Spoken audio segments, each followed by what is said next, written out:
Bagaimana ini nanti berminggu-minggu, berbulan-bulan, bahkan bertahun-tahun. Manusia brutal. Hadisnya Sahih Bukhari, hadisnya Sahih Muslim. Akan terjadi nanti di mana manusia tega membunuh tetangganya hanya karena sepotong roti yang dimiliki tetangga, sebab lapar.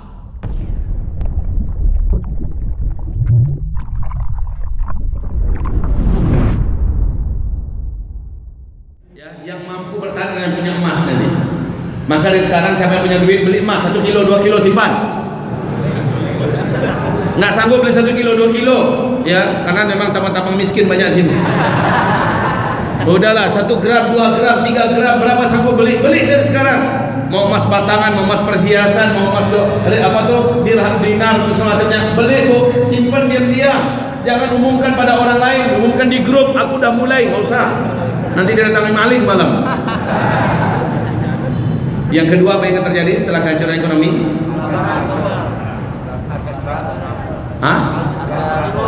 Terjadinya kelangkaan pakan di mana-mana, kelaparan di mana-mana. Ini susulan, Pak. Kemudian yang ketiga, dan ini juga akan terjadi mungkin di tahun ini lebih dahsyat pada 2019. Semoga tidak terjadi, itu doa kita sih. Ya, teman-teman kita doa. Tapi ini akan terjadi, kata Rasulullah, kemarau ekstrim 3 tahun berturut-turut. 2016 saya sudah menyampaikan, menurut para pakar dan ahli bumi kita, 2019, 2020, 2021, 2022 akan terjadi kemarau ekstrim berturut-turut selama 3 tahun. Dan berarti 2020 akan lebih berat lagi daripada 2019. 2019 kemarin jangan tanya kemarau yang ada. Ada yang 10 bulan, ada yang 11 bulan nggak turun hujan, ada yang 1 tahun kering di mana-mana, betul tidak? Panas di mana-mana. Dan tahun ini kita akan menyaksikan panas yang lebih dahsyat daripada 2019. Ini akan menyebabkan kehancuran global juga, Pak. Makanan di mana-mana akan mati. Sudahlah belalang yang datang itu menurut PBB bulan April nanti akan berkembang menjadi 500 kali lipat banyaknya. Ini akan menggarap tanaman yang ada. Nanti ditambah dengan serangan kemarau yang ekstrim, berlapis, Pak. Maka stok makanan yang tersedia di muka bumi, jangan berharap impor ke impor lagi. Saya menyarankan orang Indonesia kembalilah kepada pertanian. Hidupkanlah kembali perkebunannya, ya, perjuangkanlah dengan ketaatan, bungkus dengan amal soleh, anti maksiat, sehingga Allah jaga Indonesia dari petaka-petaka besar yang akan terjadi. Ini keempat, ya. Yang keempat yang akan terjadi adalah kelaparan global, kemudian kemarau ekstrim. Ini akan menyusul. Kemudian yang kelima yang akan menyusul di muka bumi. Ini bukan ramalan. Sekali lagi bukan ramalan. Semuanya urut-urutan hadis Nabi yang saya susun, yang kami susun, dan urut-urutannya ini sesuai dengan kondisi menjelang Imam Mahdi muncul. Kaum muslimin yang kami muliakan, apa yang akan terjadi berikutnya? Yang akan terjadi berikutnya adalah perang di mana-mana. Jadi kalau bisa kita tuliskan di sini, tadi kalau ini sudah salju turun di arah huru-hara di timur tengah, kemudian pembacaan di Syam, keringnya Sungai Euphrates, ada semua. Kemudian tadi adalah terjadinya pandemi, itu sudah sedang berjalan, OTW sekarang kan, banyak yang angka kematian. Kemudian berikutnya apa? Terjadinya kelangkaan, kehancuran ekonomi dunia. Akibat pandemi ini orang tidak bisa berproduktivitas, Pak. Lahan ke pertanian, ke pabrik, ke seluruhnya berhenti. Maka ini akan menjadi kelangkaan pakan yang berat. Harga menjadi melambung tinggi. Ekonomi dunia menjadi hancur dan harta menjadi tidak berharga. Orang kembali menggunakan dinar dan dirham. Selanjutnya yang akan terjadi adalah perang. Kemarau ekstrim, menyempurnakan bencana yang sebelumnya. Kemudian satu baru disusulkan perang. Kalau bukan perang negara dengan negara, maka juga terjadi perang antar tetangga dengan tetangga berebutan makanan. Lihat di Palu, ketika baru saja tsunami, gempa terjadi tsunami, 3 hari baru orang sudah mulai kelabakan demi hidup, mereka sudah mulai mengambil kesana kemari. Betul tidak? Itu baru 3 hari. Bagaimana ini nanti berminggu-minggu, berbulan-bulan, bahkan bertahun-tahun. Manusia brutal. Hadisnya Sahih Bukhari, hadisnya Sahih Muslim. Akan terjadi nanti di mana manusia tega membunuh tetangganya hanya karena sepotong roti yang dimiliki tetangga, sebab lapar. Disinilah alasan kenapa saya mulai mengajak kaum muslimin, ayo kaum muslimin, dan sekarang persiapkan tempat-tempat tinggal yang jauh dari kota, karena orang brutal itu banyaknya di kota-kota. Pergilah ke tempat yang jauh dari tepi laut. Betul tidak? Bukankah ini yang saya ajak? Pergilah ke tempat yang jauh dari laut. Panas yang sangat ekstrim besok ini Pak, menyebabkan gunung es yang ada di kutub utara, gunung es yang ada di kutub selatan, serta Antartika, serta berbagai tempat yang ada esnya akan meleleh Pak. Permukaan laut akan naik, akan banyak kota-kota di pinggir laut itu di akhir zaman yang tenggelam. Bapak akan menyaksikan ini. Dan sekarang kenaikan air laut di mana-mana seluruh dunia sudah mulai peningkatan tajam. Banjir di mana-mana tiap sebentar. Betul tidak? Hamba-hamba Allah yang kami muliakan. Kayaknya capek ngelarin saya ceramah ya.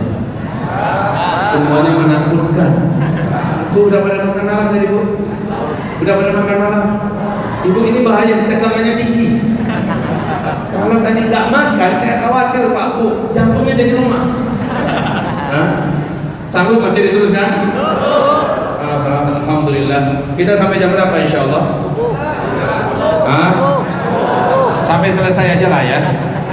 Oke. Yang bilang tadi sampai subuh, saya percaya. Sampai subuh itu saya percaya. Cuma ketika saya ceramah di sini sampai subuh, orang-orang udah pada di rumah. Saya sendiri yang ceramah sampai subuh. Kalaupun ada yang bertahan, ada tidur. Terima kasih atas semangatnya.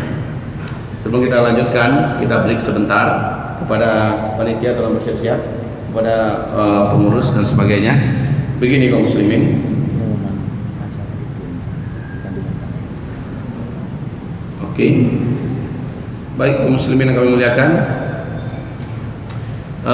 Insyaallah kita berencana mengadakan acara Isra Mi'raj terbesar di Indonesia. Ya. Itu kita angkat nanti tempat Nabi Isra Mi'raj adalah Masjidil Aqsa, minal Masjidil Harami ilal Masjidil Aqsa. Oke. Sekaligus kita akan bela Baitul Maqdis. Rencana awal kita akan mengadakan acara ini tanggal 21 Maret 2020 ini. Berarti tinggal 1 minggu lagi ya. Tinggal 1 minggu lagi hari Sabtu rencananya. Tapi karena virus Corona ini, COVID-19 ini, Bapak Ibu, kita pending ini. Nanti ada aba-abanya kapan ini suasana sudah mulai terkondusif kembali. Namun acara tetap akan kita gelar. Judul besar kita adalah Bela Baitul Maqdis. Nah, untuk persiapan ini dan juga persiapan besar lainnya untuk bela Islam dan sebagainya, kita pada malam hari ini mengajak kepada kita bersiap-siagalah mendengarkan imbauan. Kita akan imbau dalam agenda-agenda besar akhir zaman. Simaklah para alim ulama yang akan mengarahkan Bapak Ibu nanti untuk hal-hal strategis. Bersiap-siaplah Bapak Ibu, khususnya para lelaki. Siapkan fisik Anda, siapkan tenaga Anda, siapkan iman dan amal soleh Anda. Kita akan bekerja keras ke depan. Ada pekerjaan-pekerjaan yang tidak bisa diwakilkan pada ibu-ibu, tapi ibu-ibu punya peranan sendiri nanti sebagai tulang punggung perjuangan ini ke depan. Bu, Bapak, sebentar lagi kita akan menghadapi hari-hari genting, tapi dengan bersama insya Allah kita akan bisa mengatasinya, insya Allah ta'ala. Kemudian Bapak Ibu yang kami muliakan, ini malam kita akan melakukan penggalang dana untuk bela Baitul Maqdis, kemudian juga bela Islam. Dan satu lagi Bapak Ibu, siapa yang sempat mendengarkan ceramah saya Tabligh Akbar Ustadz Abdus Somad pada tanggal 3 Januari di pondok pesantren kami yang ayahanda dan guru kita Kiai Abdul Rashid sudah berkunjung ke sana ya. Pada waktu itu baru saja siap diresmikan. Nah, alhamdulillah gedung yang baru saja diresmikan ini telah diisi oleh para penghafal Al-Quran dan mereka sudah hafal Al-Quran 30 juz seluruhnya, alhamdulillah. Nanti bulan Juni akan datang lagi 120 orang murid lagi. Masjid kita yang dibantu oleh Qatar 10 kali 12 meter sudah tak mampu menampung murid yang ada. Apalagi ketika acara dengan warga dan masyarakat gabung, bludak sampai keluar, nggak muat. Saya tak mampu bayangkan nanti bulan Ramadan macam apa. Apalagi bulan Juni nambah 120 lagi murid. Ini akan tanah-tanah di luar akan terpakai. Jadi alhamdulillah kami bulat hati, kami sudah bertekad akan melakukan pelebaran masjid. 5 meter dilebarkan ke kanan, 5 meter ke kiri, 12 meter lagi ke belakang. Insya Allah pelebaran ini kami akan mulai minggu depan. Nah, hamba-hamba Allah yang kami muliakan, total pelebaran kita adalah 220 meter. Ini total pelebaran kita. Maka kita sekarang juga menggalang dana bersamaan dengan bela Baitul Maqdis dan bela Islam. Nanti kami akan atau kita bagi menjadi 50-50. Setengahnya adalah untuk pembangunan masjid di pesantren, setengahnya lagi adalah untuk bela Baitul Maqdis dan bela Islam. Bapak Ibu berkenan tidak? Siap sekarang ambil harta titipan Allahnya kepada yang ada di tangan kita? Ambillah yang terbaik yang kita miliki dan niatkan, ya Allah, bila memang huru-hara itu terjadi dalam waktu dekat, ini harta hamba ya Allah yang kau titipkan kepada hamba, jadikan ini harta akhirat hamba, sementara pahalanya ya Rabbal Alamin jadikan sebagai pelindung hamba dan keluarga hamba di dunia dari petaka-petaka akhir zaman. Bisa diniatkan demikian. Silakan Bapak Ibu, mana yang bergerak? Silakan petugas dari DKM dibantu oleh petugas dari Subhanallah walhamdulillah wa la ilaha illallah Allahu akbar wa la haula wa la quwwata illa billahil aliyyil azim. Subhanallah walhamdulillah dari DKM kita membantu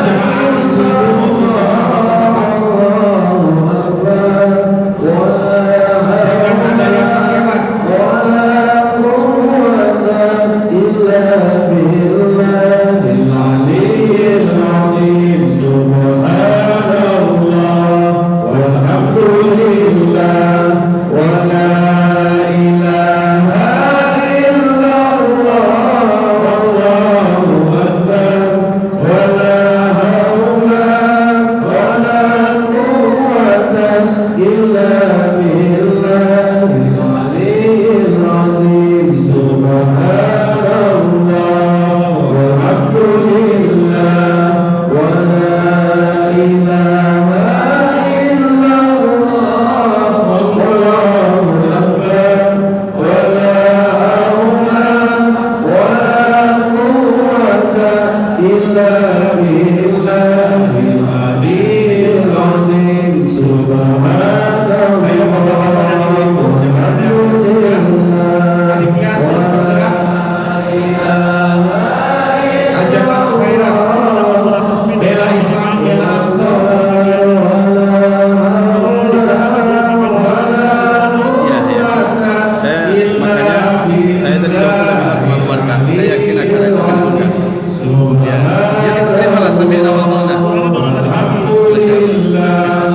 yang untuk jemaah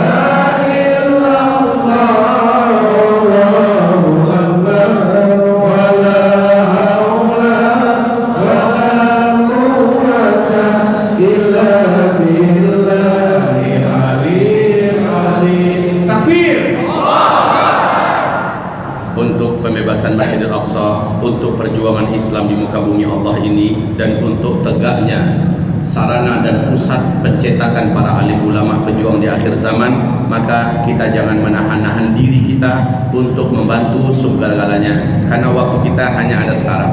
Kemungkinan kita untuk lagi bisa berinfak, berwakaf ke depan mungkin agak sedikit sulit. Mumpung masih lapang, totalkanlah kemampuan kita untuk bela agama Allah. Baik, bisa kita lanjutkan? Ibu-ibu, kalau seandainya tidak bawa dana, tidak apa-apa. Kebiasaan mulia para wanita sahabat adalah ketika ada penggalang dana, mereka banyak yang tidak menyerahkan uang, tetapi mereka melepaskan cincin, mereka melepaskan anting-anting, kalung. Ini adalah ciri khas wanita sahabat yang dipuji-puji oleh Allah dalam Al-Quran. Maka apabila ibu-ibu ingin menitipkan, ya Ustaz, wahai Kiai, wahai Syekh, ini titipan kami, mohon sampaikan agar kelak di akhirat ini akan membela kami di hadapan Allah, bisa. Ada ibu-ibu yang datang, Ustaz, saya ambil 2 meter Ustaz, 1 meternya 2,5 juta ya, 1 meter harganya 2,5 juta. Ustaz, saya ambil 2 meter Ustaz, tapi tolong doakan ya Ustaz agar suami saya tidak kawin lagi. Ya. Ini permintaan yang halal loh Bu, permintaan yang halal, dan kewajiban kita atau kami mendoakan. Ya Allah, kita doakan. Ada yang berpesan, Ustaz, saya ambil 1 meter, boleh titip doa Ustaz. Apa itu? Mohon didoakan agar anak saya Fulan bin Fulan hafiz Al-Quran. Kita doakan. Jadi masing-masing orang dengan infaknya, dengan sedekahnya punya pesanan khusus, dan itu adalah benar. Bahkan ada yang berdoa, ya Ustaz, tolong Ustaz sampaikan harta kami ini sebagai tabungan akhirat kami nanti pada hari kiamat. Tapi di dunia kami minta sembuhkan, Allah sembuhkan penyakit kami Ustaz. Suami saya penyakit ini, istri saya sakit ini. Mereka sebutkan. Jadi ini halal. Benar demikian. Dawu mardakum bis sadaqah, kata Rasul. Sembuhkan penyakit-penyakit kalian dengan mengeluarkan sedekah. Baik, yang tak mau dana bisa ditransfer ke nomor ini. Bank Syariah Mandiri 063 05 kali 89 atas nama Zulkifli H. Kemudian Bank Sentral Asia 614 50 473 60 atas nama Zulkifli Muhammad Ali. Dan ini adalah nomor HP dan WA pribadi. Awas, memang ini HP WA pribadi saya, tapi saya hanya akan menerima konfirmasi transfer, atau yang kedua pertanyaan tentang akhir zaman saya akan layani. Yang ketiga pertanyaan tentang akidah dan tauhid. Yang keempat pertanyaan tentang tafsir ayat-ayat Al-Quran saya akan layani. Tapi pertanyaan masalah fikih memang saya akan serahkan kepada para ulama-ulama ahli fikih. Begitu ya. Pertanyaan atau curhat pribadi saya akan close. Memang saya tidak akan memberikan layanan curhat pribadi. Oke, ini nomor dapat dihubungi untuk hal-hal yang sifatnya konfirmasi atau pertanyaan akidah, pertanyaan tentang tafsir ayat Al-Quran, atau tentang apa tadi? Tentang akhir zaman. Oke, tidak tentang curhat pribadi. Baik, bisa kita lanjutkan? Bisa kita lanjutkan? Insyaallah. Kaum muslimin, ada yang mau bertanya nanti silahkan ditulis pertanyaannya, dan tulisannya harus besar dan jelas. Nggak boleh cakar ayam atau tulisan ala dokter, main cepat aja kemudian sulit saya membacanya. Ya. Dan pertanyaannya hanya tentang akhir zaman saja. Saya tidak akan layani pertanyaan masalah fikih. Sekali lagi, tidak ada pertanyaan masalah fikih. Bagaimana dengan riba, bagaimana dengan wudu, bagaimana dengan darah haid, bagaimana dengan talak, warisan, itu tanyakan pada ulama-ulama, para ahli dan pakarnya di tempatnya. Oke? Selanjutnya saya lanjutkan. Sampai kemana kita tadi? Sampai di mana kita tadi? Perang ya. Kaum muslimin, lalu apa yang terjadi lagi? Nah, ini dia puncaknya. Tolong antum ingat baik-baik. Maaf saudaraku, ingat ini baik-baik. Perang yang akan dihadapi di akhir zaman, kata Rasulullah sallallahu alaihi wasallam, ada 3 perang besar. Satu, ini sebelum Imam Mahdi muncul ya, ada 3 perang besar. Satu, sebelum terjadi kiamat, kamu semua akan memerangi satu qatilunal hinda. Kamu pasti nanti akan berperang melawan India, kata Rasulullah sallallahu alaihi wasallam. India yang mana? India yang memiliki keyakinan Hindu ekstrim seperti sekarang ini, Pak.